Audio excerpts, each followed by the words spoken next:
Welcome back, my friends. If you're new here, this channel is where I share true-to-life stories of family sacrifice and sometimes betrayal. If you've ever given everything to someone only to be erased from their life, these stories will speak to you. Don't forget to subscribe. It helps me keep telling them. Now let me tell you about the night that changed everything. The title is simple, but the moment cut deep. My son told me, "Dad, you're too old. You only embarrass us." I am 58 years old. My name is Max. And I still remember every sound in the room when those words landed like a hammer against my chest. It was supposed to be a celebration. My son David had invited the family over for a dinner, friends, business partners, his in-laws, people who lived in a shinier world than I ever did. I thought maybe, just maybe, I would finally feel like I belonged again. I wore the best suit I owned, pressed the sleeves myself, even polished the shoes that had seen too many winters. When I walked into their house, the music was low and elegant, not the kind of rowdy Christmas songs I used to play when David was a boy. The table sparkled with glassware I couldn't pronounce the names of, and there, at the head of it all, was my son, grown now, tall, confident, yet in his eyes I saw a wall I couldn't climb anymore. They put me at the far end of the table, almost like I was part of the furniture, not family. The conversation circled around Stock's vacations in Aspen, and the new golf club his father-in-law had joined. I sipped my water, nodding politely, even when no one was speaking to me. Then it happened. His wife leaned close to him, her perfectly manicured hand resting on his arm, and whispered something I couldn't hear. But I saw the way her eyes flicked toward me, sharp, dismissive. A moment later, David cleared his throat, his voice carrying down the table. "Dad, maybe from now on, you don't have to come to these things. You're too old. You only embarrass us." The clinking of forks and glasses went silent. A few heads turned, then quickly looked away. My ears rang.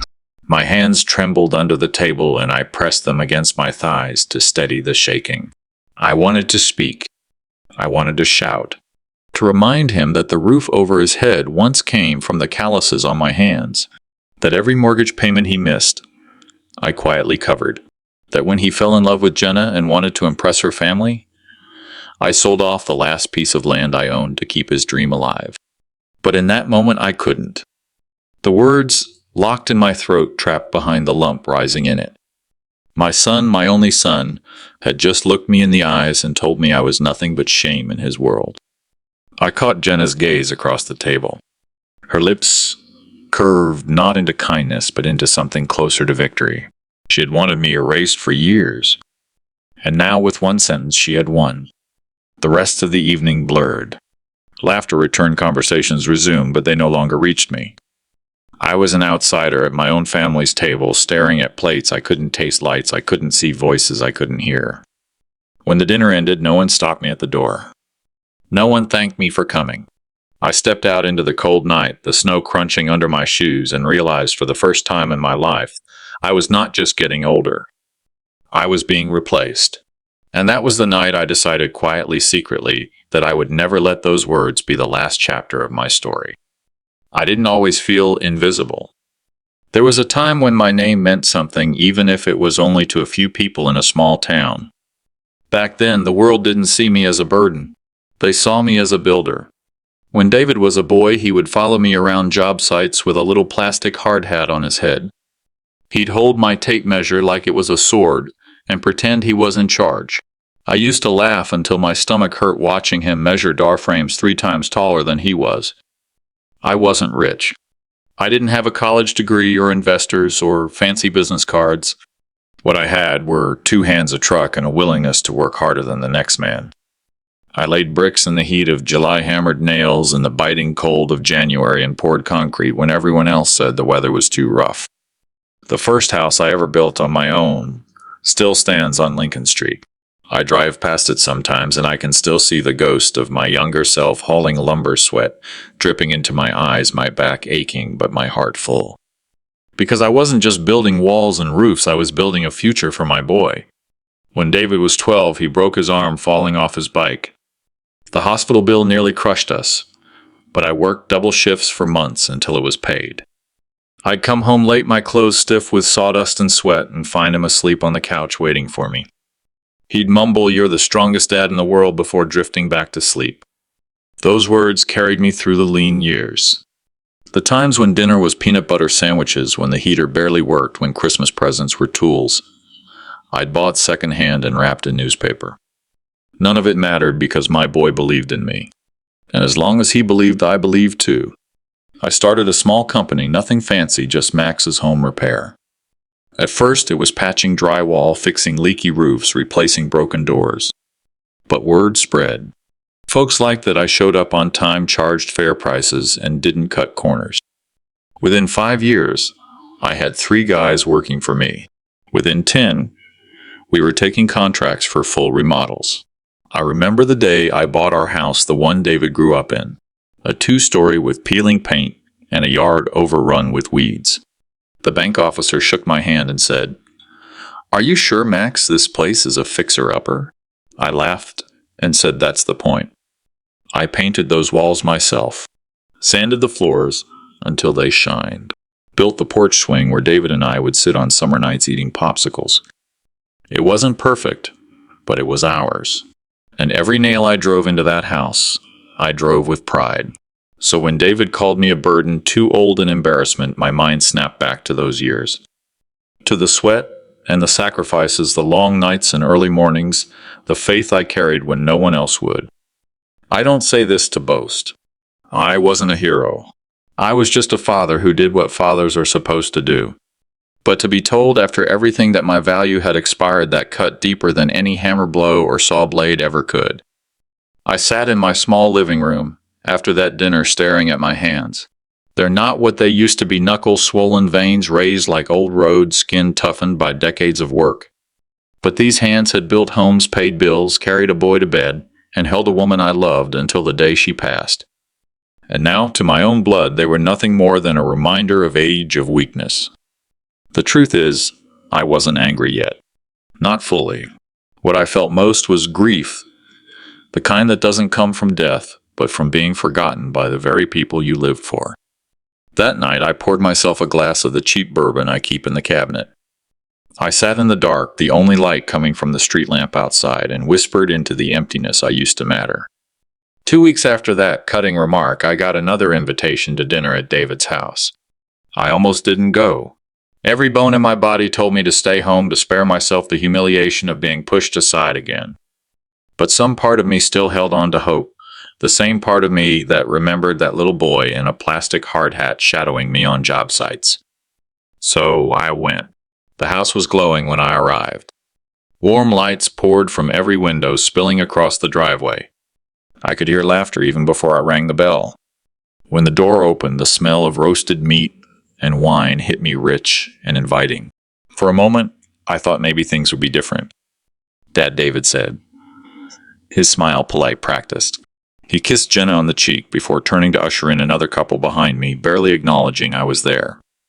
I stepped inside. The house looked like something out of a magazine, polished hardwood floors, walls painted in subtle earth tones, everything arranged as though an interior designer had waved a wand. I recognized pieces I had once paid for: the chandelier over the dining table, the marble countertop Jenna had insisted was essential, even though it had cost me 2 months of wages. There were at least a dozen guests already gathered, men in tailored suits and women in dresses that shimmered under the lights. I knew none of them. They all belonged to Jenna's world, the one built on status and appearances.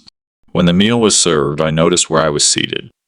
Not at David's right hand, not even close to the head of the table, but at the far corner, half hidden by a tall vase of flowers. A chair that might as well have been a statement: "You're here, but you don't matter."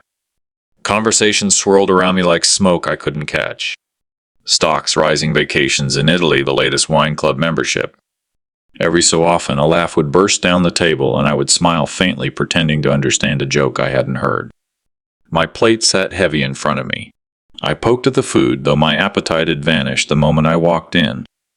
At one point, David raised a glass. "A toast," he said, his voice clear, proud, "to new beginnings and brighter futures." Everyone clinked glasses. I lifted mine too, though no one noticed. The man sitting beside me leaned over and asked, "And you are?" I opened my mouth to answer, but Jenna beat me to it. That's David's father. He's retired now. Her tone was smooth, dismissive, like she was apologizing for an old piece of furniture still lying around. "Ah," the man said, and turned away before I could speak. I looked down at my hands under the table again. Old veined, scarred.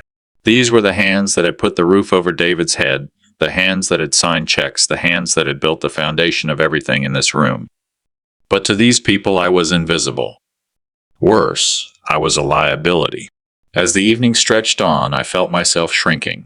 Every time Jenna laughed too loudly, every time David leaned in closer to her father for advice on business, it was like another nail being hammered into the coffin of my relevance. When dessert came, I couldn't take another bite. I excused myself quietly, though I don't think anyone heard me. I slipped on my coat, stepped out into the freezing night, and let the door close behind me. From the sidewalk, I looked back once. Through the glowing windows, I saw my son, my boy, standing tall beside his wife, laughing with his in-laws, surrounded by people who saw him as the future. And me, I was just the shadow that had built the past. I walked slowly to my car, the crunch of snow under my shoes the only sound. My breath came in shallow clouds. My chest ached in a way no doctor could measure. By the time I sat behind the wheel, I understood something I hadn't wanted to admit. Before, I wasn't just being forgotten in private. I was being erased in public. The drive home that night felt longer than it should have. It was only 15 minutes from David's house to mine, but every second stretched like a rope pulling tighter around my chest. The car heater hummed low, barely keeping the frost from creeping up the edges of the windshield. I kept my hands steady on the wheel, though they shook when I let them rest on my lap at stoplights. My knuckles looked swollen in the glow of the dashboard, the scars from old cuts showing like faint white lines. Every one of them had a story: a roof beam lifted alone, a nail driven too fast, a blade that slipped when I was tired, but didn't dare quit. Now those same hands trembled, not from work, but from the weight of humiliation. I replayed the evening over and over. David's voice, calm but cold, still rang in my ears. "Dad, you're too old. You embarrass us." It wasn't just the words. It was the way no one at the table flinched. No one spoke up. No one even looked uncomfortable. As if what he said was natural. As if his shame in me was something everyone quietly agreed with. The red light ahead turned green, and I pressed the gas, the car gliding forward. My headlights cut through the falling snow. Each flake caught in the beam looked like a fleeting spark gone before it touched the ground. When I passed Lincoln Street, I slowed. To my left stood that first house I'd ever built, the little two-story with the green shutters. A family lived there now, strangers, but the swing on the porch still creaked when the wind hit it right. I remembered sitting there with David, his legs too short to reach the ground, laughing as he pumped himself higher with every push I gave him. He used to say, "One day, Dad, I'll build houses too." I gripped the steering wheel tighter. Somewhere between that little boy's dream and tonight's dinner table, I had become not a father to be proud of, but a burden to be managed. I reached my driveway, cut the engine. Silence fell heavy. No laughter spilling from the windows, no warmth waiting inside. Just the quiet hum of the night, broken only by the crunch of snow under my boots as I walked to the door. Inside, the house greeted me with the stale smell of leftover coffee and old wood. I set my coat on the hook, though it sagged like it didn't belong there anymore. The kitchen clock ticked too loud in the empty air. I poured myself a glass of water, but even the sound of it hitting the glass felt hollow. I sat at the small kitchen table, the one that once held birthday cakes, late-night homework sessions, Sunday pancakes. I stared at the chair across from me, the one that had been Rosa's before she moved to her own place, the one that had been David's every morning before school. Empty now. Always empty. My chest tightened. My throat burned. I pressed the heel of my palm against my eyes, but the sting didn't fade. I whispered aloud, though no one was there to hear. "How did we get here?" The house didn't answer. I thought about the money, every check I'd written, every bill I'd covered. Not because I wanted thanks, but because I wanted my son to live easier than I had. I wanted him to never feel the weight of poverty the way I once did. And yet here I was, poorer in love than I'd ever been in money. The clock ticked past midnight. I pushed the glass of water aside and sat back staring at the ceiling. Somewhere in that silence, a thought crept in, a thought sharper than pain, heavier than grief. Maybe David didn't see me as family anymore. Maybe I was just a ghost haunting his life, a past he wanted erased. And if that was true, then perhaps it was time for me to stop chasing the son who no longer saw me as a father. Sleep didn't come easy that night. I lay in bed staring at the ceiling, listening to the furnace kick on and off. Every sound in the house seemed to echo louder, as if the walls themselves were reminding me I was alone. Finally, sometime around 3 in the morning, I gave up trying. I swung my legs over the side of the bed, feet pressing against the cold wooden floor, and wandered down the hall into the small storage room. It was barely more than a closet, really, but it held the pieces of a life I had built, pieces I hadn't touched in years. I flipped on the light, and the bare bulb flickered before steadying. Boxes stacked high against the walls stared back at me, each labeled in my handwriting: bills, taxes, photos, receipts. I reached for one marked simply David. It was heavier than I remembered. I carried it to the table and sat down, brushing a layer of dust from the lid before lifting it open. Inside were fragments of a past I'd nearly forgotten. A report card from the 3rd grade where the teacher had scribbled, "David is a bright boy, but he talks too much in class." A Father's Day card drawn in crayon.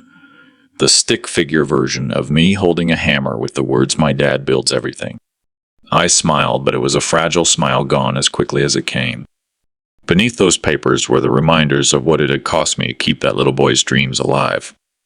A thick folder stuffed with mortgage statements. Every page showed the same thing: payments I had made to keep David from losing the first house he ever bought. His name at the top, my checks at the bottom. Month after month, year after year. Another stack of medical bills. The time he tore his knee playing college football. Insurance had covered some, but the rest fell to me. I had taken extra jobs, skipped meals, worked weekends just to keep the collectors at bay. Then came the tuition receipts. The university letterhead stamped in blue ink, each line a reminder of the future I had scraped together with my bare hands. David had graduated without debt. Not because of scholarships. Because of me. I leaned back in my chair, the weight of it all pressing against my chest. I ran my fingers across the numbers, the signatures, the faded ink. This wasn't just paperwork. It was my life poured onto paper. Every dollar, every sacrifice, every silent choice to go without so he could have more. And yet 2 weeks ago he had looked me in the eye and said I embarrassed him. I pressed my palms flat against the table and lowered my head. For a moment I thought I might break. The memories were heavy enough to crush me if I let them. But as I sat there staring at the pile of proof, something inside me shifted. The grief was still there, sharp as glass, but beneath it burned a different ember, one I hadn't felt in years. Resolve. These papers weren't just records of sacrifice. They were evidence. Evidence that I had given everything for a son who now wanted to erase me. Evidence that if the world saw me as old, useless, irrelevant, it was because they didn't know the truth. I gathered the folders, carefully stacking them into a neat pile. My hands no longer shook. My mind, for the first time in weeks, felt clear. I whispered into the stillness the same way I had once whispered promises to a sleeping boy on a broken couch one day. The truth will come out. I closed the box and slid it back into place, but I didn't turn out the light. I stood there in that little room, surrounded by the ghosts of my labor, and felt a strange calm settle over me. I wasn't sure yet how or when, but I knew this much: if my son wanted to erase me, he would first have to face what I had built. And I had every receipt to prove it. The next morning, the box of papers still sat heavy in my mind. I couldn't shake the image of those receipts, those mortgage statements, each one like a tally of years I had given away. My head ached from lack of sleep, but I forced myself up, made a pot of coffee, and sat staring at the steam as it rose into the quiet kitchen. Around 10, there was a knock at my door. I wasn't expecting anyone. When I opened it, Rosa stood there, wrapped in her thick winter coat, cheeks red from the cold. She was younger than me by 3 years, but life had hardened her too. Still, she had the same eyes as our mother's, sharp, knowing, impossible to hide from. "Max," she said softly, brushing snow from her hat. Can I come in? I stepped aside. You didn't have to drive all the way out here. She gave me that look, half stern, half worried. I heard about what happened at David's dinner. You think word doesn't get around in this town? I sighed and poured her a cup of coffee. She followed me to the table, her eyes scanning the clutter of papers still spread across the surface. She set her gloves down and tapped one of the folders with a finger. You've kept all of it. I nodded. Every dime.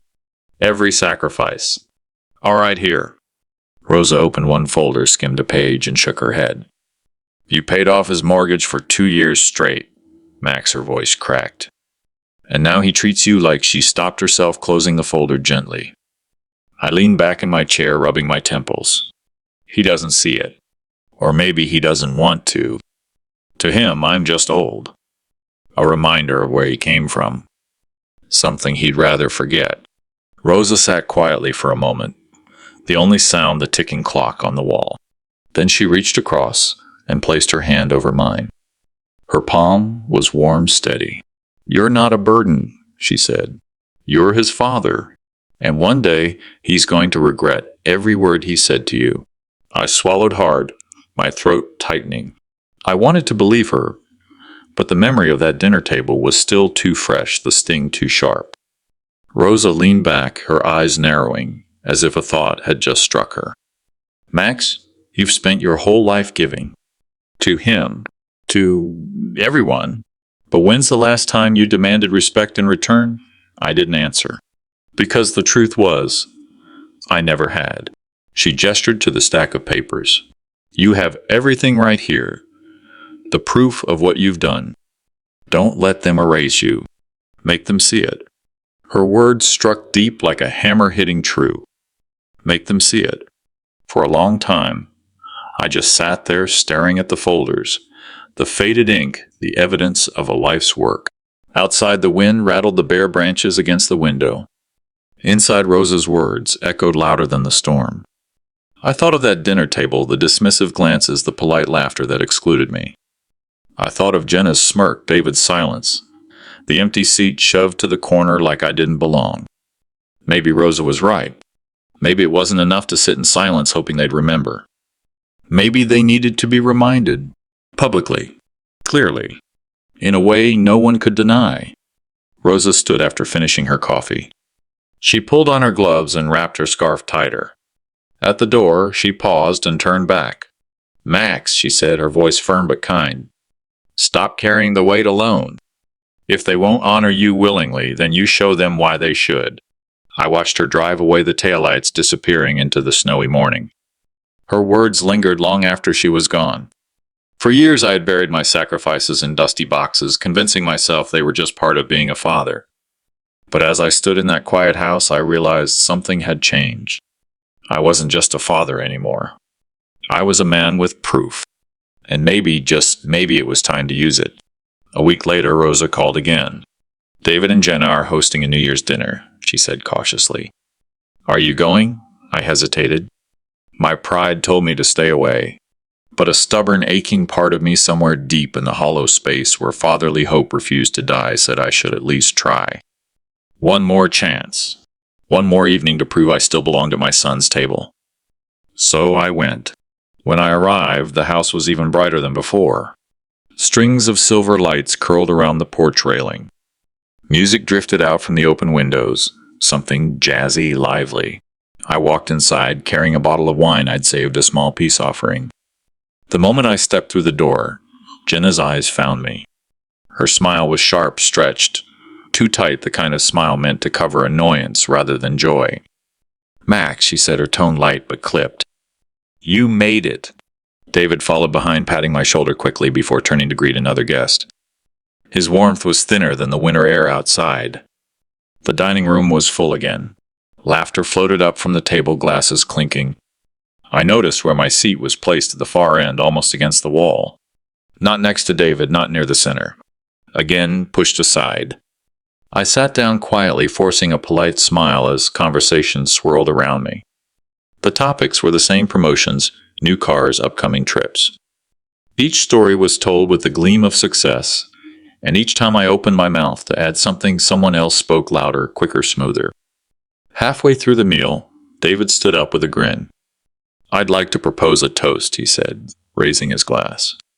"To new opportunities this year, and to the people who make them possible." Everyone clinked glasses, smiling. I raised mine too, though no one looked my way. Then Jenna's father, Richard, leaned in with a chuckle. "David, you've really stepped up since joining our firm. We couldn't be prouder. You've become the kind of man people respect." The table laughed warmly. I sipped my wine, the taste bitter in my mouth. Respect. The word landed like a stone. Richard went on, his voice booming. "And Jenna, you've done well too. Together you're building something solid. Not everyone can say that." I saw Jenna glance at me, then her lips pressed into a small smirk, as if to say, "Not everyone indeed." The conversation shifted, but the sting remained. I looked down at my plate. The roast beef had gone cold, but my hands trembled too much to cut into it. At one point, a younger guest asked me, "And what do you do, sir?" Before I could answer, Jenna said quickly, "He's retired now." The words dripped like poison, reducing decades of labor to a single dismissal. I wanted to tell them about the houses I'd built, the debts I'd paid, the years I'd sacrificed. I wanted to shout it, to pound my fist on the table until they heard. But I didn't. I sat there quiet, invisible, erased. By the time dessert was served, I couldn't breathe. The walls pressed too close. The laughter too loud. I pushed back from the table, mumbling something about an early morning, and left before anyone noticed. Outside, the cold hit me like a slap. I stood on the porch for a moment, the sound of joy still spilling from inside. My son's joy. Joy that had no room for me. I walked slowly to my truck, the bottle of wine still unopened in my hand. I set it on the passenger seat and gripped the wheel, my knuckles white. This wasn't just about being forgotten anymore. This was about being erased deliberately, publicly, in front of strangers who thought they knew my son but didn't know me at all. And as I drove home through the empty streets, one truth crystallized sharper than the frost on my windshield: if they wanted to bury me in silence, then one day soon I would make sure they heard me. The night after the New Year's dinner, I couldn't sleep again. My body was tired, but my mind wouldn't let me rest. Every laugh, every careless dismissal replayed in my head like a broken record. Retired now.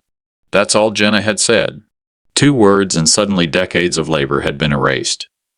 I got up before dawn, the house still shrouded in darkness, and went straight back to the storage room.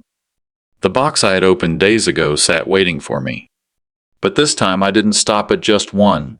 I pulled them all out: bills, taxes, receipts, mortgage, David. I stacked them on the table until the surface groaned under their weight. For hours I sat surrounded by paper. Mortgage statements with my signature scrawled at the bottom. Tuition bills stamped paid in full. Hospital invoices with notes in the margins. Urgent final notice, each one a reminder of nights I'd chosen overtime shifts instead of sleep. I began to sort them year by year, category by category. I laid them out like a timeline of sacrifice. Each folder opened was another piece of proof that I had carried more than my share. By mid-morning, the table looked like a war map. Columns of figures, stacks of canceled checks, letters from banks. Over $150 zero across 5 years. Every dollar accounted for, every sacrifice visible. I found myself whispering as I flipped through them. This was the down payment. That was the roof repair. These were the utility bills. My voice sounded hollow, but it steadied me. Each page I touched reminded me I wasn't crazy. I wasn't inventing this narrative. I had receipts. I went to the closet and pulled out an old leather binder, one I'd bought years ago when I thought I might organize things neatly. It still smelled faintly of dust and cedar. I began to fill it page by page. The mortgage documents first, then the tuition bills, then the stacks of utilities and medical expenses. As the binder filled, I realized what I was building wasn't just a record. It was a weapon. I sat back and looked at it, thick, heavy, undeniable. If anyone questioned what I had done for David, if anyone dared say I was irrelevant or a burden, I could place this binder in their hands and let the truth speak louder than any words I could muster. Outside, the sun rose slowly, casting a pale glow across the snow-covered yard. The light crept into the kitchen, landing on the binder like a spotlight. For a moment, I imagined standing in a room full of people opening it and watching their faces as they realized who I really was. But then reality settled again. I was still alone. The binder sat on my table silent as the house itself. No audience. No justice. Just me and a pile of papers that told a story no one wanted to hear. I closed it, gently resting my hand on the worn leather cover. My fingers traced the ridges where the stitches ran along the edge. I thought about Rosa's words, make them see it. Maybe she was right. Maybe this binder wasn't meant to sit in a drawer until the day I died. Maybe it was meant for something larger, something public, undeniable, humiliating in the way they had humiliated me. I slid it into my desk drawer, locked it, and pocketed the key. My chest rose and fell slowly, a rhythm closer to calm than I'd felt in months. For the first time in years, I didn't feel like a ghost. I felt like a man holding dynamite, and the fuse was in my hands. A week after I finished the binder, I decided to try one last time. Not to prove myself, not even to demand gratitude, just to see if there was a crack left in the wall between me and my son. I bought a small gift. Nothing extravagant, just a leather-bound journal.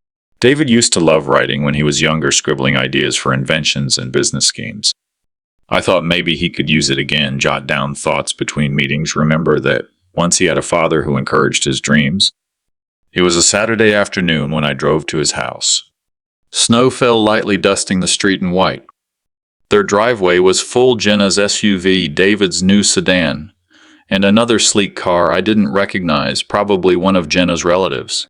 The house looked warm, glowing from the inside like the cover of a holiday card. I walked up the path, gift in hand. My heart pounded harder with every step. When I knocked, I heard voices and laughter inside. For a moment, I allowed myself hope. The door opened. Jenna stood there, her hair perfectly styled, a glass of wine in her hand. The laughter behind her dimmed as if someone had pressed mute. She looked at me the way one looks at a solicitor interrupting dinner. "Max," she said flatly. I smiled nervously. "I just wanted to stop by. I brought something for David." I held out the small box with the journal. Her eyes flicked down at it, then back to me. She didn't reach for it. "This isn't a good time." "I won't stay long," I said quickly. "Just a minute." "Please." David appeared behind her, looking uncomfortable, his hand resting lightly on her shoulder. His eyes darted from me to the gift, then away. "Daddy," began, but Jenna cut him off. "No," she said firmly. "Not tonight. We're having guests, and it's not appropriate." Not appropriate. The words hit like a hammer. I tightened my grip on the box. "David, it's just a small gift. That's all. 5 minutes, and I'll be gone." David shifted, but he didn't move closer. He didn't even reach for the journal. "Dad, maybe another time." His voice was quiet, apologetic, but empty. Behind them, I saw a dining table set for 6 candles, glowing plates of food, steaming. Laughter rose again from the kitchen, where I caught sight of Richard, Jenna's father, raising his glass. It was clear. There was no place for me here. Not tonight. Not ever. I forced a smile, though my chest burned. Of course. Another time. Jenna started to close the door, but I stopped her with a single sentence. "You know, every page in this binder at home has your names on it. Every page is proof of what I've done for this family." Her eyes narrowed, sharp as glass. "Max, don't start this again. It's pathetic." David looked down, his silence louder than any insult. The door shut softly but firmly in my face. I stood there for a long moment, the snow gathering on my coat, the journal still clutched in my hand. The warmth of their home glowed through the windows, while the cold bit deeper into my skin. Finally, I turned and walked back to my truck. I set the gift on the passenger seat, untouched. My reflection stared back at me in the dark glass of the windshield, tired, aged, but not broken. As I gripped the steering wheel, something in me hardened. This wasn't grief anymore. This wasn't disappointment. It was resolve. They had erased me in private. But one day soon I would make sure the erasure was impossible. And when I did, it wouldn't be with raised voices or fists. It would be with truth, loud, undeniable, and in front of everyone they were so desperate to impress. The following Sunday, I couldn't stand being in my house. Every corner reminded me of silence, the empty chair at the table, the unopened gift box still resting on the counter, the locked drawer holding the binder of sacrifices. So I put on my coat and drove to St. Matthew's, the small church I'd attended on and off over the years. I hadn't been there regularly since Maria died, but that morning I felt a tug I couldn't ignore. The snow crunched under my boots as I walked up the stone steps. Inside, the warmth hit me immediately, candles glowing, the faint smell of pine-soft music humming from the choir rehearsing. People turned and nodded politely as I slipped into a pew near the back. I wasn't sure what I was looking for. Peace answers. Maybe just a place where I wasn't treated like a burden. Father Allen spotted me and came over after the service. He was a tall man with silver hair and a smile that always seemed to reach his eyes. "Max," he said, warmly grasping my hand. "It's been too long." I tried to smile. "Life gets in the way." He studied me for a moment, then said quietly, "Or maybe life has gotten too heavy." I didn't answer, but he was right. Later, over coffee in the fellowship hall, a few of the congregation sat with me. Mrs. Parker, an old neighbor from my childhood, patted my hand and said, "We miss seeing you, Max. You always brought Maria's pie to the potlucks." That mention of Maria nearly broke me, but I held steady. "She'd have liked to see this place decorated again," I murmured. As people chatted, I realized something. No one here looked at me with disdain. No one dismissed me because of my age or status. They asked about my health, my work, my hobbies. They listened. Simple, ordinary kindness, but to me it felt like breathing again after years underwater. When Rosa arrived halfway through, she always had a way of showing up when I needed her. She squeezed my shoulder and whispered, "See, these people value you. Remember that?" As the choir began a carol, I closed my eyes and let the music fill me. I thought about David and Jenna, about their candlelit dinners and perfect smiles. And then I thought about this simple gathering, no luxury, no pretense, but real warmth. Something settled inside me that morning. I wasn't invisible everywhere, just in the one place I should have mattered most. When the service ended, Father Allen walked me to the door. "Max," he said, "sometimes God doesn't remove pain. He gives us people to help carry it." I nodded, not trusting my voice. Outside, snowflakes drifted through the air like tiny sparks of light. The street lamps glowed, the church bells rang, and for the first time in months I felt the faint stirrings of strength instead of weakness. As I walked to my truck, I thought of the binder waiting at home. The proof, the weapon. I wasn't ready yet, but the seed had been planted. They had humiliated me quietly behind closed doors. When the time came, I would return the favor loudly and with witnesses. It happened the following Christmas. I had told myself I wouldn't prepare a feast again. I had promised Rosa, even Father Allen, that I would not keep setting myself up for heartbreak. But as December rolled around, I couldn't stop my hands. Cooking had always been how I showed love. And old habits don't die easily. So once again, I found myself in the kitchen on Christmas Eve. The smell of rosemary chicken filled the air. I baked pies Maria would have been proud of. I laid the table carefully, candles lit, silverware polished, napkins folded. And at the head of the table, the same chair waited.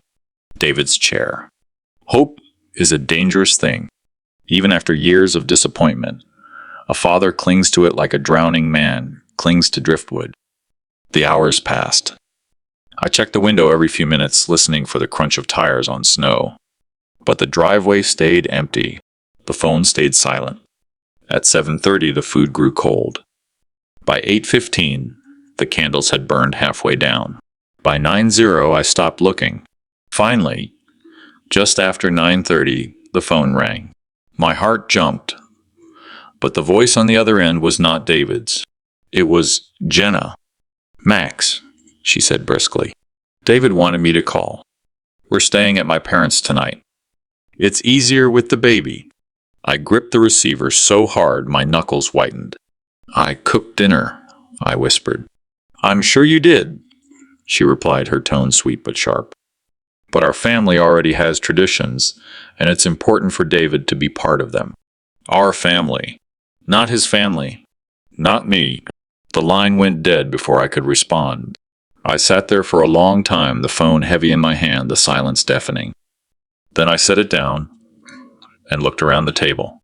The empty plates, the untouched food, the flickering candles. My chest tightened, my breath shallow. I felt like the walls themselves were closing and mocking me with the echoes of laughter that should have been here but never was. That night I couldn't eat a single bite. I pushed the food into containers and stuffed them in the fridge. Then I poured myself a glass of whiskey and sat in the dark, staring at the empty chair until the candlelight guttered out. And something inside me finally snapped. This wasn't just disappointment anymore. It wasn't loneliness. It was humiliation repeated year after year, like a ritual designed to remind me that I no longer mattered. But I did matter. I mattered enough to have built this house, to have paid for David's mortgage, to have bailed him out of debts he never acknowledged. I mattered enough to have sacrificed every piece of myself to keep his world intact. And now they would see it. I went to the drawer and pulled out the leather binder. I set it on the table, opened it, and flipped through the pages. Bank statements. Utility receipts. Hospital bills. Every line of ink was a testimony. My hand steadied as I turned each page. If they thought I was too old, too weak, too irrelevant to count, then I would let the truth speak in a way they couldn't ignore. Not a private confrontation. Not a quiet plea at the door. No. This time, it would be public. In front of neighbors, friends, the very community that David and Jenna were so desperate to impress. The humiliation they had given me in silence, I would return in the open. I closed the binder with a thud, the sound echoing through the empty house. That was the night I stopped being invisible. That was the night revenge took root. The morning after that call, I awoke with a clarity I hadn't felt in years.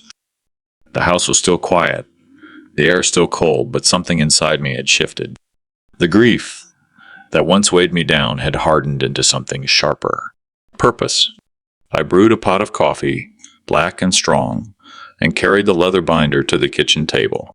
It was time to put order to the chaos of my life sacrifices. If they had erased me in conversation, I would rewrite myself in evidence. I spread everything out again. Mortgage statements lined one side of the table, tuition bills the other. Receipts for utility payments, repair costs, hospital invoices, they formed a circle around me like witnesses in a courtroom.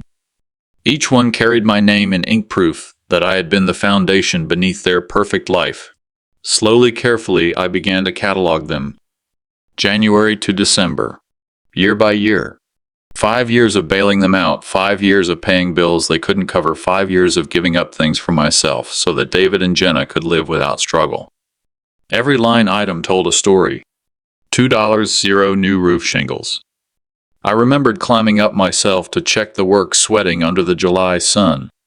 $1 500 emergency hospital bill.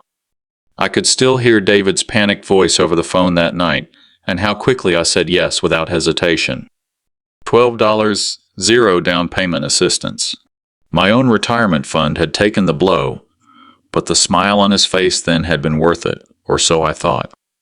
By noon, I had filled page protectors with every document, sliding them into the binder like chapters of a book no one could deny.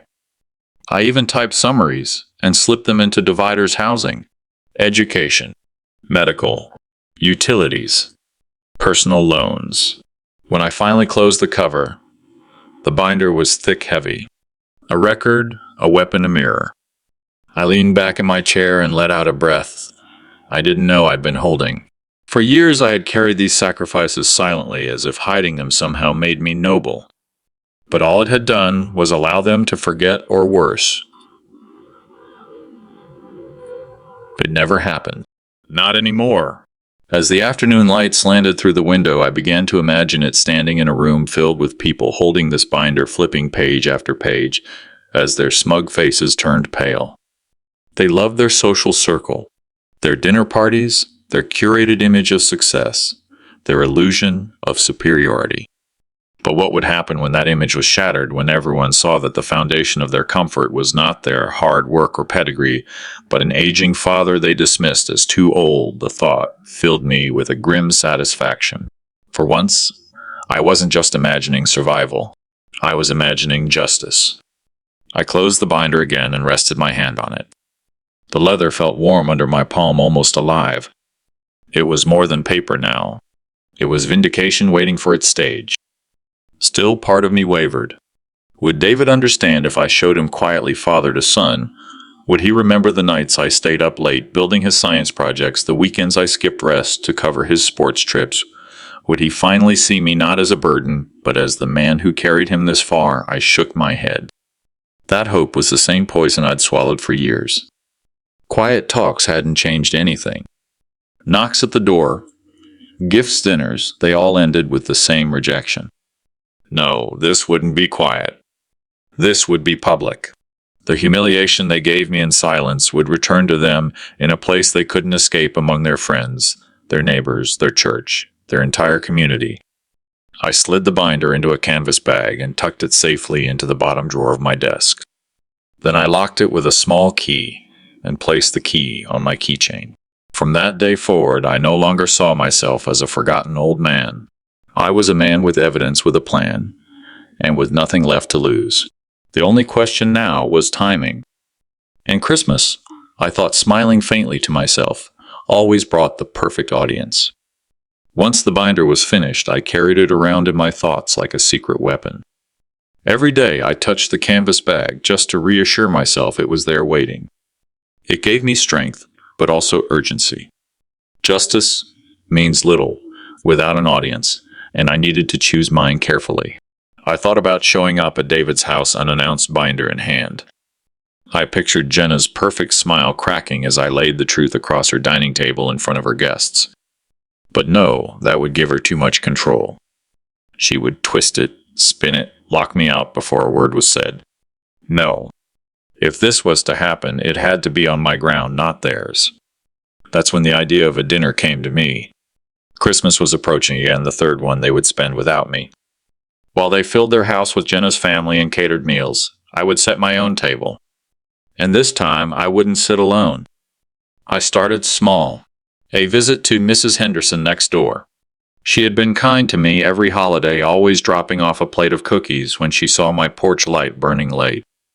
When I told her I was thinking of hosting a dinner, her face lit up. "Oh, Max, that's wonderful. It's about time this house was filled with people again." I smiled. "Yes, but I want it to be more than just food. I want people to know the truth." Her brow furrowed, but she didn't question me. She just patted my arm. "Then we'll be there." Next, I called Rosa. She didn't hesitate. "Say the word and I'll bring pies. And Max, if this is about David and Jenna, don't you hold back. They need to be exposed." Her support bolstered me. I reached out to a few others from the church, people who knew me, who had seen me sit alone in the pews year after year. They responded warmly, eager for a gathering. "Christmas Eve dinner, we'd love to," they said. And so the list grew. 10, 15 people.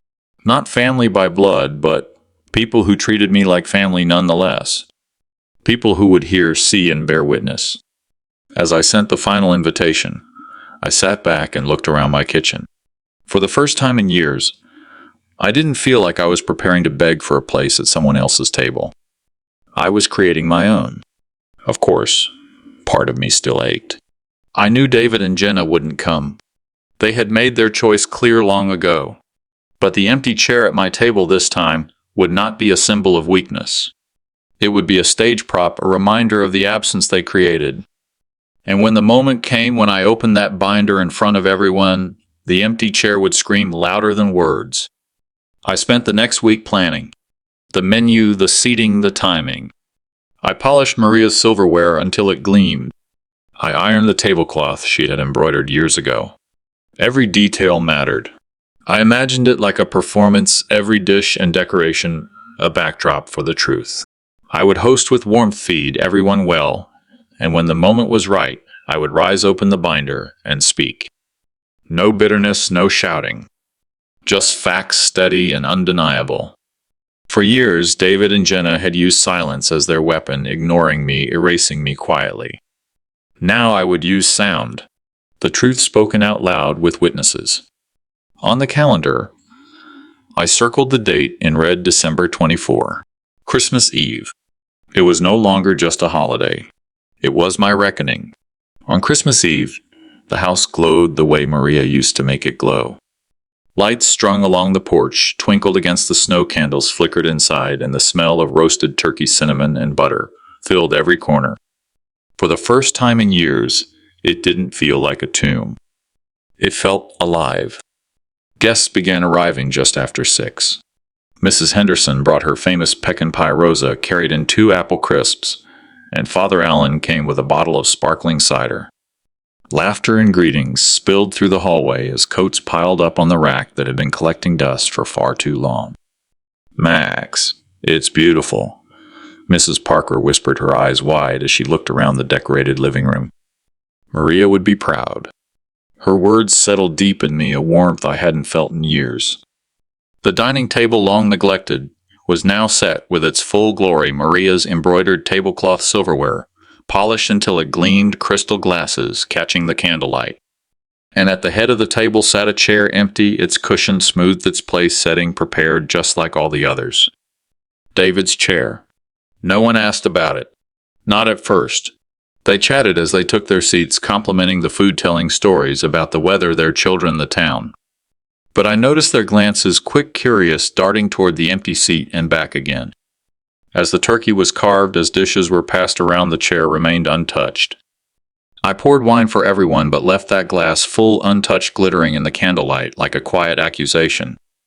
Around halfway through the meal, Rosa leaned toward me. "You left a place for him." I nodded. "Yes, Her eyes softened. She didn't press further. Later, Father Allen raised his glass for a toast. "To family in all its forms," he said kindly, looking around the table. "Not only the ones we're born to, but the ones we build together." Everyone clinked glasses, murmuring cheers and amen. I lifted mine too, but my gaze drifted to the empty seat once more. And then, as if on cue, someone asked, "Max," Mrs. Henderson said gently, "is that for David?" The room quieted, forks paused, midair, heads turned. I let the silence hang for a moment before answering. "Yes, it's his place. The one I set every year. The one that stays empty every year." No one spoke. The fire crackled in the hearth, the only sound. I continued, my voice low but steady. "I cooked, I set the table, I prepared everything just like always. But my son and his wife, they chose to spend Christmas elsewhere." Again, the words hung heavy. Some guests shifted uncomfortably, others frowned. But no one excused it, not this time. They had seen me sit alone too many holidays. They knew. I looked at the chair one last time, then back at my guests. "I didn't invite you here to fill that seat. I invited you because you've all treated me with more kindness than my own family has.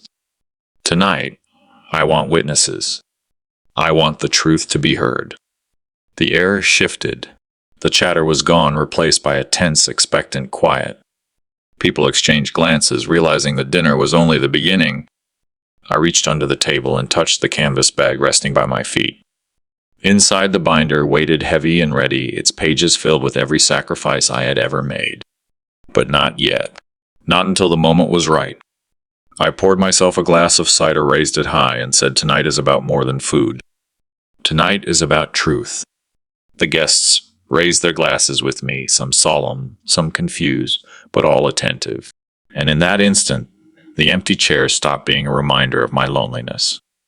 It became a stage, a silent witness to the betrayal that was about to be exposed. The feast went on, but every flicker of candlelight seemed to lean toward that chair, waiting for the revelation to come. And so did they. The plates had been cleared, the pies served, the candles burned low.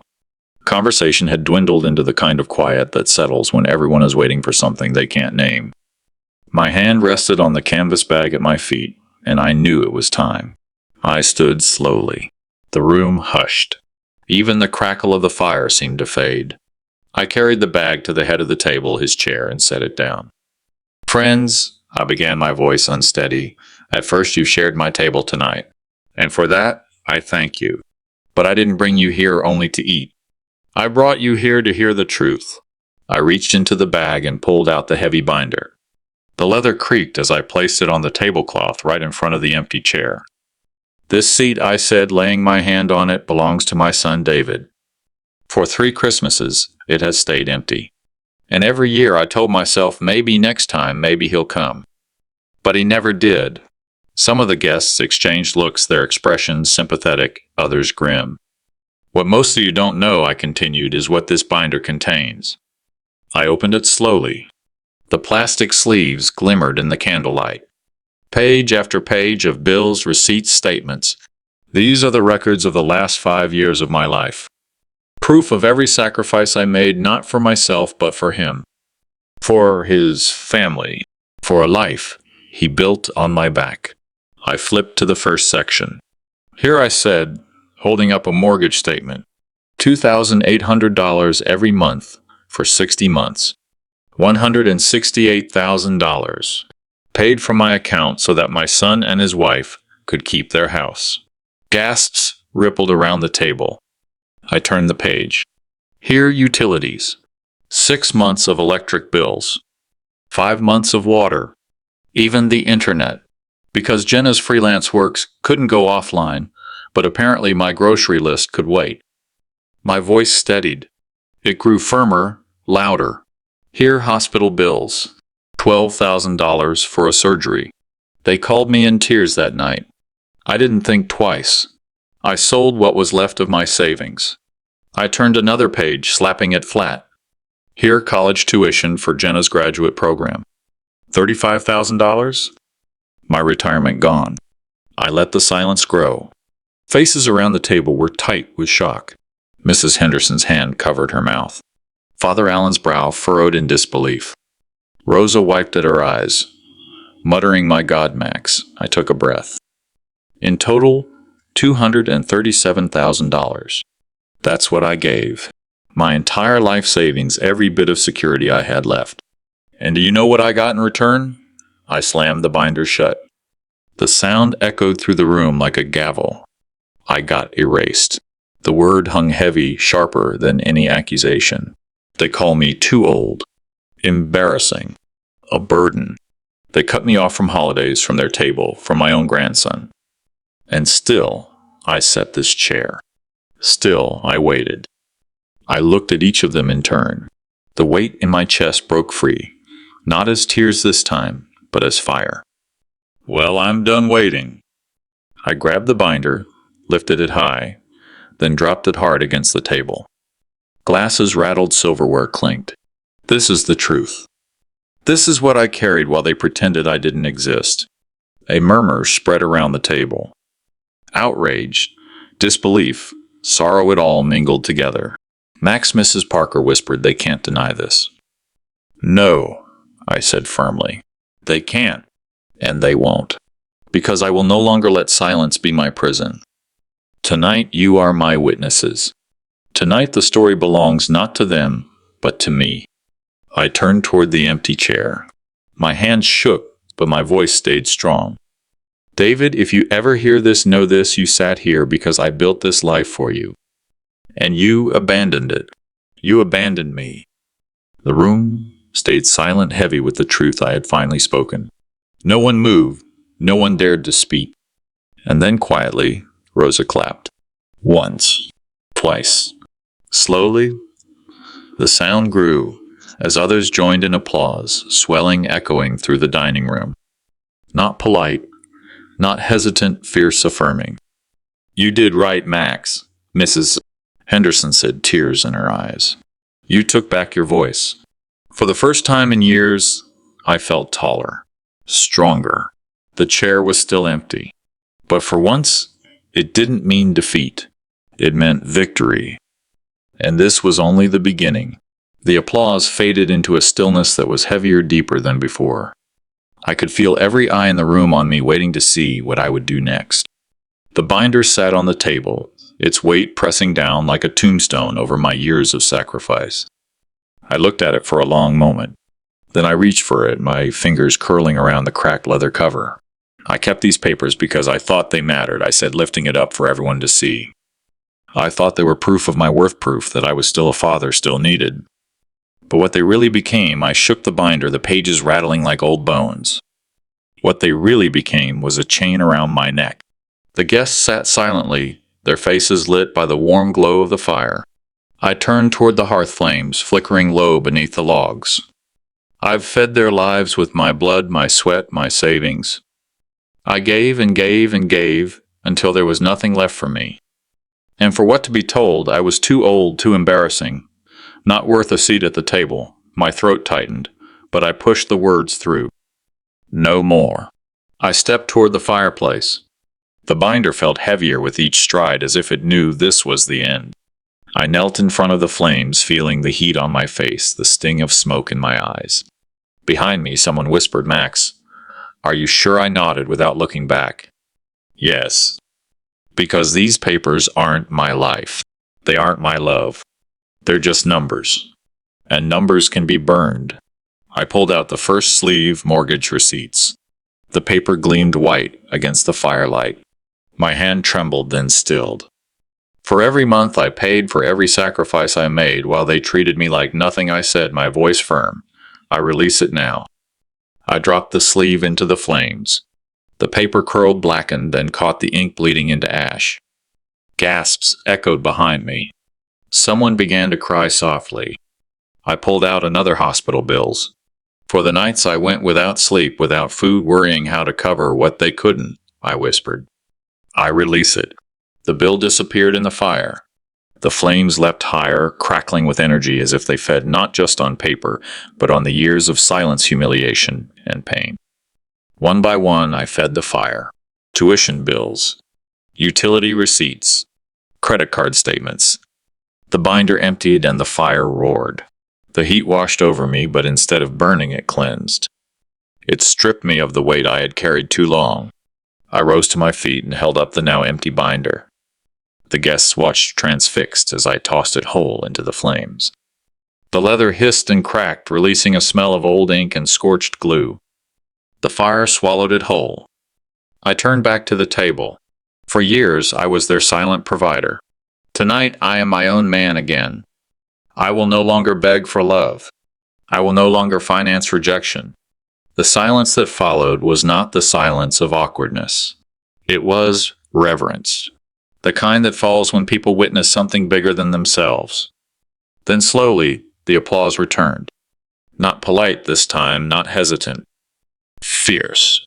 Thunderous. People rose to their feet. Rosa, Mrs. Henderson, Father Allen, even quiet Mrs. Parker, clapping, hard tears streaming down her cheek. You did it, Max, Rosa said over the clamor, her voice breaking. You set yourself free. Mrs. Henderson gripped my hand. That fire, it didn't just burn paper. It burned their power over you. I smiled for the first time that night. A real smile. The kind that reached my eyes. For years, I had been a ghost in my own life.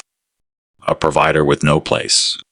Tonight, with flames as my witness, I stepped back into myself. The fire still crackled behind me, its glow reflecting in the window. I looked out and saw the snow falling steady soft against the night. Somewhere across town, David and Jenna were likely laughing, sipping wine, believing I sat alone again in silence. But they were wrong. This time, I had a room full of people. I had applause. I had dignity. And I had revenge, not by hurting them, but by refusing to let them hurt me any longer. Merry Christmas, I said softly, lifting my glass of cider toward the fire. Merry Christmas to me. The guests echoed me, raising their glasses high. Merry Christmas, Max. And for the first time in years, the words didn't sting. They healed. The fire had done its work. The binder was gone, reduced to glowing embers and curling ash. And yet the room felt brighter than it had in years. The warmth wasn't just from the flames. It was from the faces of the people around me. They rose from their chairs one by one. First Rosa, tears streaking her cheeks, clapping hard and steady.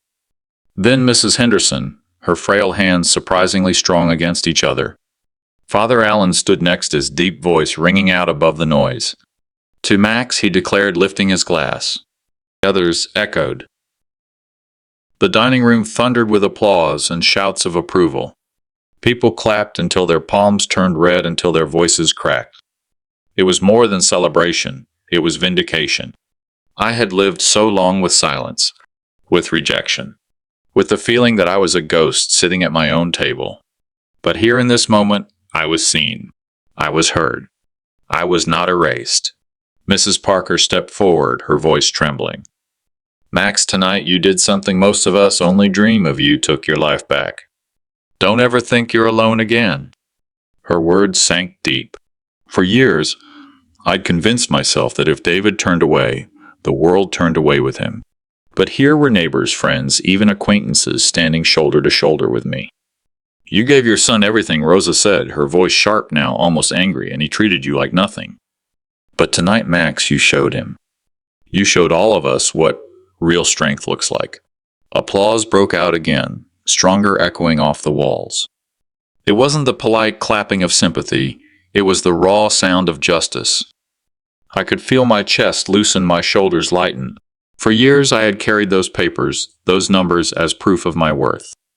But all it took was fire and witnesses for the truth to finally matter. Max, Father Allen said solemnly, sometimes justice doesn't come from courts or contracts. Sometimes it comes from courage. Tonight you found yours. He extended his hand, and when I shook it, the applause surged again. The noise spilled out onto the porch down the snowy street. I could see shadows of neighbors peeking from windows, curious about the commotion.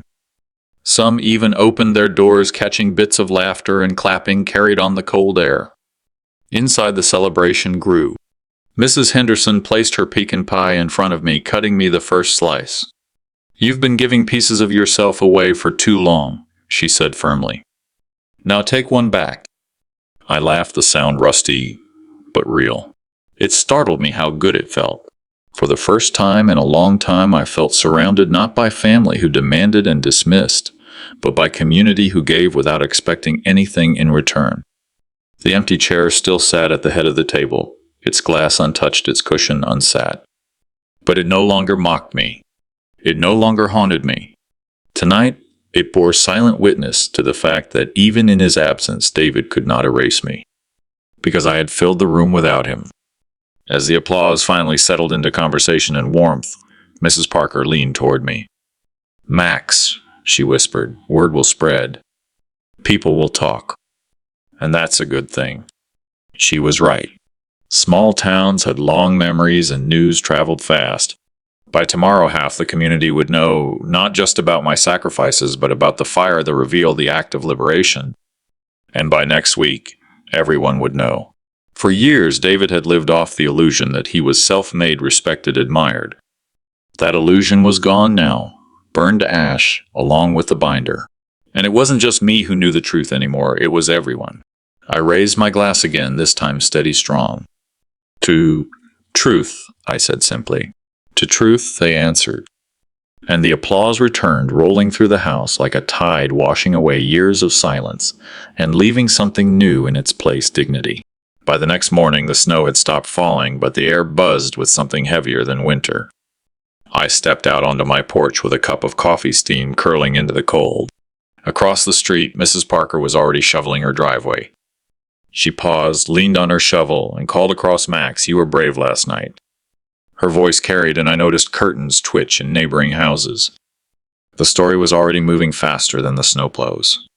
By the time I stopped by the corner store for milk, I felt it fully. Heads turned when I walked in. Whispers cut through the air, some sharp, some admiring. That's him, someone muttered. He burned the receipts right in the fireplace. No way, really, 200 grand, maybe more. Gave it all and they cut him out. The cashier, a young man with tired eyes, scanned my milk and leaned forward conspiratorially. Mr. Thompson, that took guts. My dad would never done that. He just stayed quiet when people walked over him. You showed them. I nodded, not sure how to respond. It wasn't courage I felt last night, it was desperation clawing its way out. But if they wanted to call it bravery, I wouldn't correct them. By Sunday, the story reached the church. Father Allen didn't name names from the pulpit, but his sermon rang clear: a man is not measured by his wallet, but by his heart. And sometimes the truest generosity is knowing when to stop giving to those who abuse it. Heads turned toward me in the pew. Some smiled. Some wept. In the days that followed, it spread even further. Rosa told me she overheard two women at the beauty salon whispering about it. "Can you believe David let his father pay his bills all those years?" one said. "And then treated him like dirt," the other added, shaking her head. At the diner, the cook shouted from the kitchen when I walked in, "Hey, Max Coffee's on the house today? You've earned it." Even the younger crowd picked it up. Social media posts started popping up, photos of burning papers, captions like, "Take back your dignity, and don't be an ATM for ungrateful people." Someone had even drawn a cartoon of a man feeding bills into a fireplace with the words, "Better fuel than fools." It was strange, surreal. For so long I had been invisible, quietly keeping the lights on for a family that wanted me hidden. Now suddenly everyone saw me. Not as a burden, not as an old man past his use, but as someone who'd drawn a line and refused to cross it again. And with recognition came judgment, though not for me. For David and Jenna. I heard it at the grocery store checkout line: imagine cutting off your own father after he saved your house. At the hardware store, ungrateful kids. I wouldn't let them back in my shop if they tried. At the post office, shameful. Just shameful. The tide had turned. The very community David had been trying to impress now whispered behind his back. His image of the successful young professional with the perfect family began to crack. For the first time, he was the one being erased. That night, I sat by my window looking at the faint orange glow of Christmas lights down the block. I thought of the empty chair, the one I had sat every year. And I realized something had changed. It wasn't just empty anymore. It was irrelevant. Because I didn't need them at the table to know my worth. The town knew it now. The truth was out. And no amount of denial could put those ashes back together. It was 3 nights later when I heard the knock. Not the polite tap of a neighbor or the hurried rap of a delivery driver, but a slow, heavy pounding, 3 beats, then silence, then 3 more. I already knew who it was before I opened the door. David stood on my porch, bundled in his expensive coat, his hair a little disheveled, his eyes darting everywhere but at me. Behind him, snow fell in thin curtains, blurring the Christmas lights down the street. "Dad," he said, his voice low, almost hoarse. "Can we talk for a moment?" I just looked at him. The son I'd raised alone. The boy whose scraped knees I'd bandaged, whose college tuition I'd bled my savings for. Now a man with lines at the corners of his eyes, but not from hardship, from comfort, from ease. "Come in," I said, finally stepping aside. He brushed past me, the scent of his cologne too sharp in my small living room. He stood awkwardly, hands shoved in his coat pockets, staring at the fireplace as if the embers still held judgment. "I heard what happened," he began. His voice cracked slightly. "People are talking. Everywhere I go, the store, the office, church, they look at me different. Like I'm trailed off. Like you're ungrateful," I offered. His head snapped up. For the first time in years, he met my eyes without defiance, without the shield of Jenna's voice behind him. "Dad, I didn't mean for it to get this far." I leaned back in my chair, letting the silence hang. "You didn't mean for the truth to come out, you mean?" He flinched. "I never asked you to pay for everything," he said quickly, his words tumbling over each other. You just did. And I thought you thought I'd keep doing it forever." I cut in, my voice sharp but steady. "You thought love was measured in checks, not in respect? You thought a father could be bought cheap with scraps of attention?" David swallowed hard, his Adam's apple bobbing. "I was wrong. I know that now. Do you?" I asked, leaning forward. "Or are you just here because the town finally sees you for what you are?" He looked down at his shoes. Silence stretched between us, heavy and suffocating. The only sound was the hiss of the radiator, the steady tick of the wall clock. Finally, he spoke again, softer this time. "Dad, I lost control. Jenna, her parents, they pushed, and I let them. I thought fitting into their world meant pushing you out of mine. I thought his voice broke. I thought I could build a new image without you. And now? I asked. Now, he said, looking up with eyes that were rimmed red. I just want to fix it. I don't want to lose you. I studied him, really studied him. The boy I had carried on my shoulders through county fairs, the teenager I'd stayed up with to finish his college applications, the man who now stood in front of me broken not by poverty, but by pride. You already did lose me, I said quietly. The night you told me I embarrassed you. The nights you left that chair empty. The years you let your wife's family decide I wasn't worthy of my own son. He winced as if each word was a blow. I sighed, leaning back. I don't hate you, David. I never could. But forgiveness doesn't mean forgetting. It doesn't mean erasing what you did. He nodded, his shoulders slumping. I'll do whatever it takes. Just don't shut me out completely. I didn't answer. Not yet. Instead, I let him sit in the silence. Let him feel the weight of it, the same silence I had carried through Christmas after Christmas. For the first time, it was his burden too. 2 nights after David's visit, I found myself standing at Rosa's front door, balancing a casserole dish I'd baked that morning. The house glowed from inside windows, fogged with warmth, laughter, spilling out before I even knocked. When the door opened, Rosa's face lit up. Max, you came. She took the casserole from me and pulled me into a hug that smelled of cinnamon and pine. Inside the house was alive. Children darted between rooms, their footsteps thudding across the wooden floor. Mrs. Henderson sat in a rocking chair near the tree, knitting a scarf, as if she belonged to the family by blood. Father Allen stood by the piano, encouraging a cluster of kids to sing carols. And then there was me, invited, welcomed not as a burden, not as an afterthought, but as someone they wanted there. Rosa ushered me to the table. Sit, Max. You'll carve the ham tonight, just like old times. The table was long crowded with dishes, plates stacked, high, glasses clinking. I slid into the seat she'd saved for me, my chest tightening as I looked around. For years I had imagined this scene only in memory, Maria at my side, David as a boy. But this was different. No ghosts. No empty chairs. Just people who chose to share their lives with me. As I carved the ham, the children watched with wide eyes, whispering as if I were doing something ceremonial. One little girl, Rosa's granddaughter, tugged my sleeve.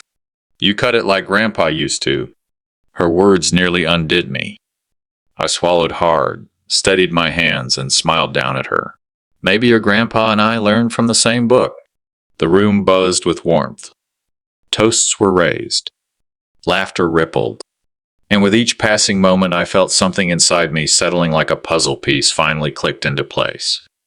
At one point, Mrs. Henderson leaned toward me and whispered, See, Mac's family isn't always about blood.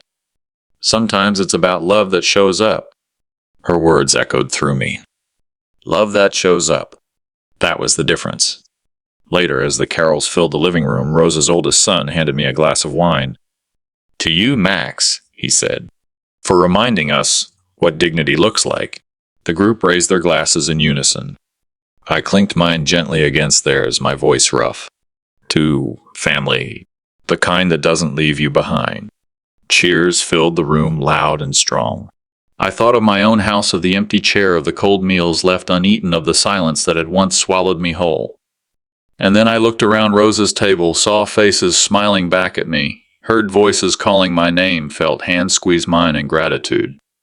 I realized I wasn't empty anymore. The ache of David's betrayal would never fully vanish, but it no longer defined me. Because here in this crowded, noisy, imperfect house, I had been given something better than pity. I had been given belonging. When dessert was served, Rosa caught my gaze across the table.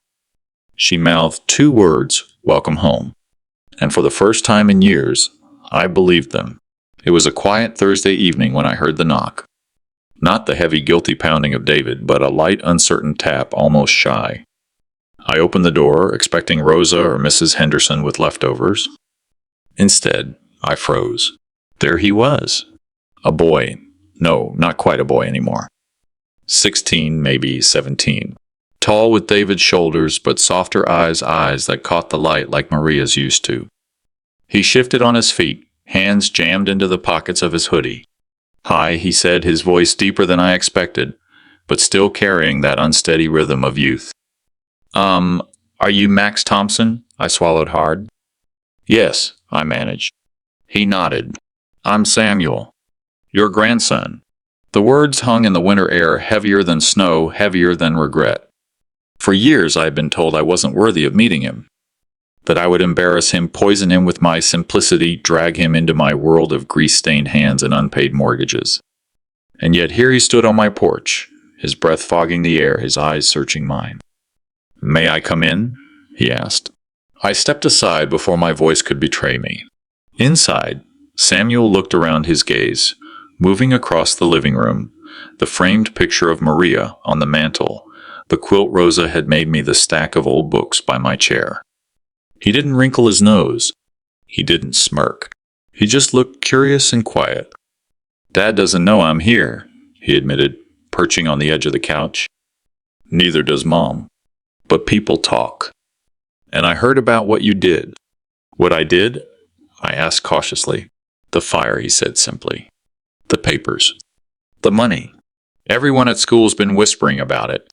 Some say you lost your mind. Others say you finally stood up for yourself. I wanted to hear it from you." I sat across from him, my hands folded tight in my lap. For a long moment I didn't speak. Then I reached for the words, the way I once reached for tools, in my garage, careful, precise, knowing the wrong one could break everything. "Samuel," I began, "I gave your father more than money. I gave him years of my life. I worked long hours, skipped meals, sold land, went without so he could have the kind of life I never did. And when you were born, I paid bills. I couldn't afford to make sure you had everything you needed.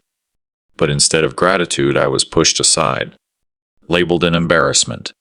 His brow furrowed. "That's not right." "No," I said quietly. "It wasn't. And for years, I accepted it. I thought love meant sacrifice without end. But love, real love, doesn't erase you." He looked down at his hands, then back at me. I always wondered about you. Mom and Dad never talked much, except, well, Mom said you weren't around because you didn't fit in. But now I know that wasn't the truth." Something cracked inside me then. A dam I'd been holding for too long. My voice shook. "I wanted to be there, Samuel. For your first steps, your birthdays, every Christmas. I wanted to hold you. But they closed the door on me." He leaned forward, eyes shining. "Well, the door's open now." I stared at him, my chest tightening with something between joy and ache. Slowly, I reached out. He didn't hesitate. His hand slid into mine, firm, steady. For the first time, I felt the pulse of blood that connected us, a bridge they had tried to burn but hadn't succeeded. We sat like that for a while, the silence not heavy this time, but healing. Finally, Samuel whispered, "I don't care what they say. I want to know you. I want you in my life." Tears blurred my vision. I squeezed his hand. "Then you will. You'll always be welcome here." Outside, snow began to fall again, soft and quiet, as if the world itself was blessing the moment. Christmas morning came soft and quiet, the kind of stillness that only fresh snow can bring. My house was simple, the lights modest, but for the first time in years, I didn't see emptiness, I saw peace. The chair that had haunted me every holiday no longer carried its cruel weight, because the night before it hadn't been empty. Samuel had sat there sharing stories, eating Rosa's leftover pie, asking me questions about his grandmother he'd never met. He laughed, really laughed, when I told him about Maria's habit of singing off key while decorating the tree. And when he left, he promised to return. That promise alone was more than any gift I had ever asked for. The town had not forgotten either. What began as whispers had turned into something bigger. At the diner, people clapped me on the back. At church, they nodded in approval. Even strangers stopped me on the street. "You did what we all dream of, standing up saying enough." And David, he tried to recover, but the stain of his choices clung. No longer was he seen as the successful man with the perfect family. Instead, people saw the cracks. The truth has a way of traveling faster than denial. But I didn't need their judgment to feel vindicated. I didn't need their sympathy either. What I needed, what I had craved for years, was dignity, and I had taken it back with my own two hands. On Christmas Day, Rosa and Mrs. Henderson came over with plates of food, the house filled with warmth and chatter. Later, Father Allen stopped by, leaving me with a blessing and a firm handshake. "You remind us, Max," he said, "that age is not weakness and love is not servitude." That night, I stood at my front porch. The air was crisp, my breath rising in small clouds. The neighborhood glowed with strings of colored lights twinkling like 100 tiny stars. In my chest, something light unfurled a freedom I hadn't known since Maria was alive. I lifted my face to the sky and whispered Merry Christmas to me. And I meant it.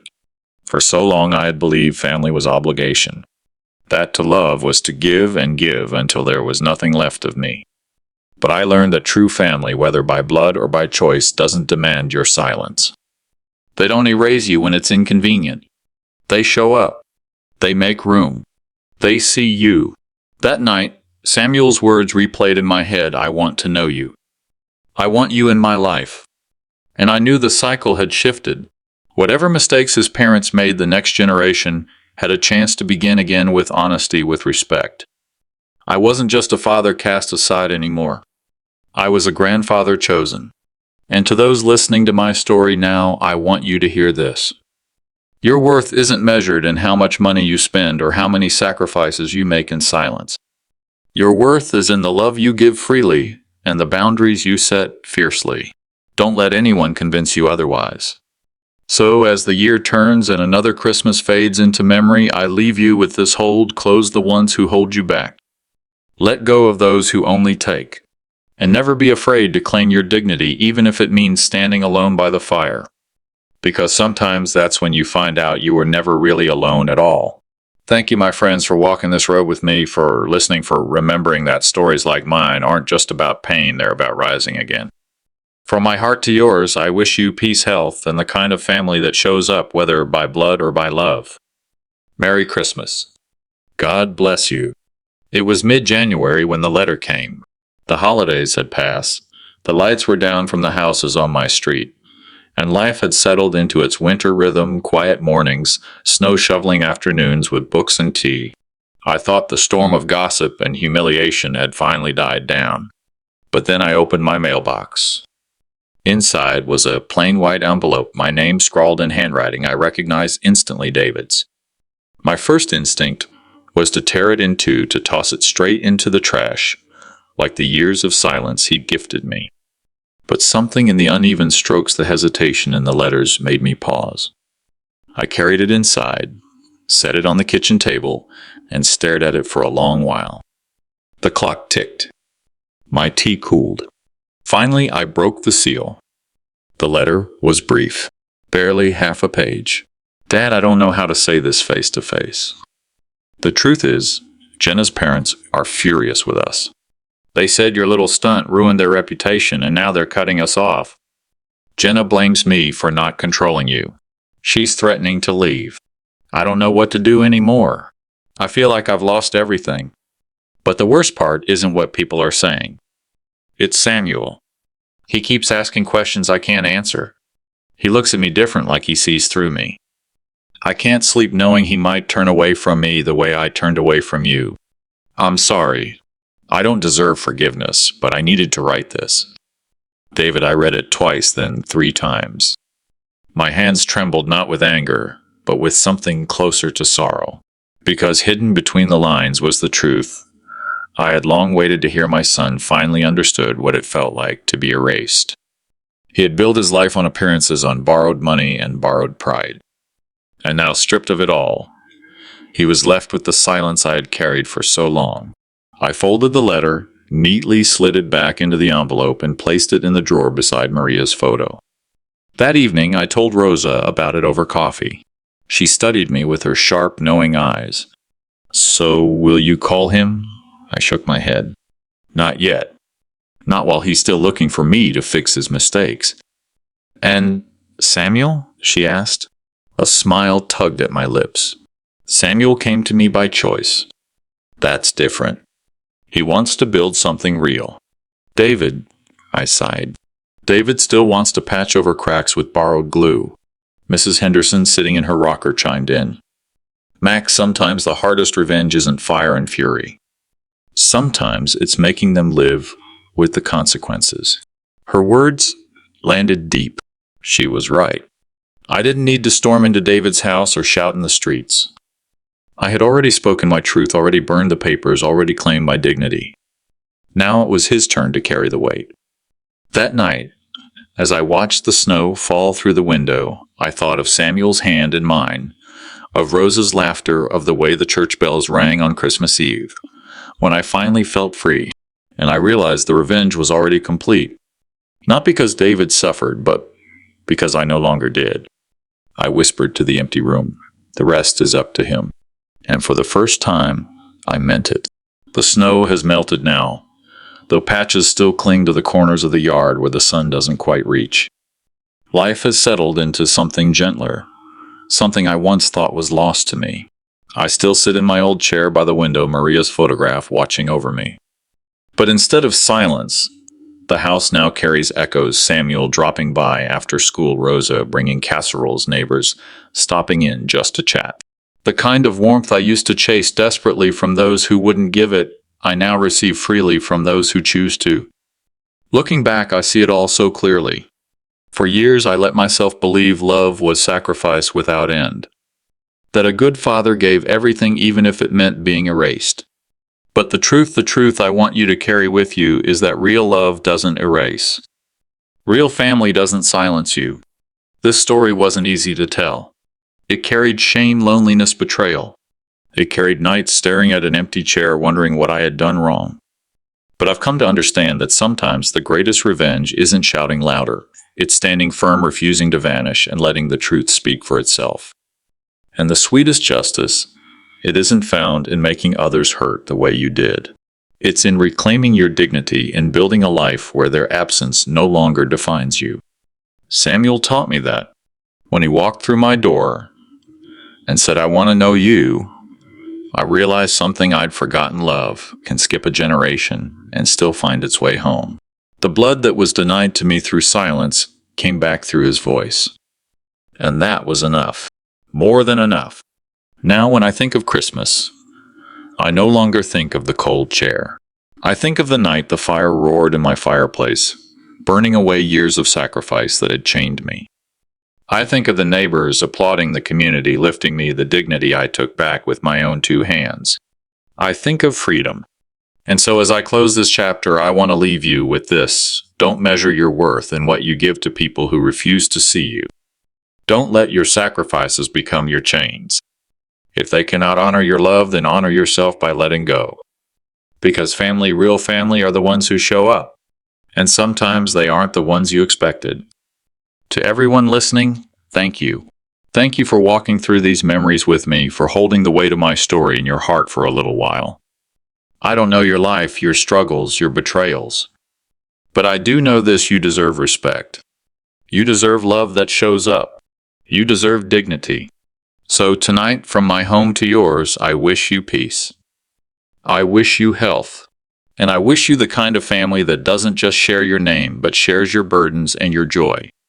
Hold the ones who hold you back. Let go of the ones who only take. And may you never sit long at an empty table waiting for someone who does not deserve your chair. Merry Christmas, my friends. And may your new year be filled with light, with laughter, and with a family by blood or by choice that makes you feel at home. Thank you for listening to my story. God bless you and the people you love.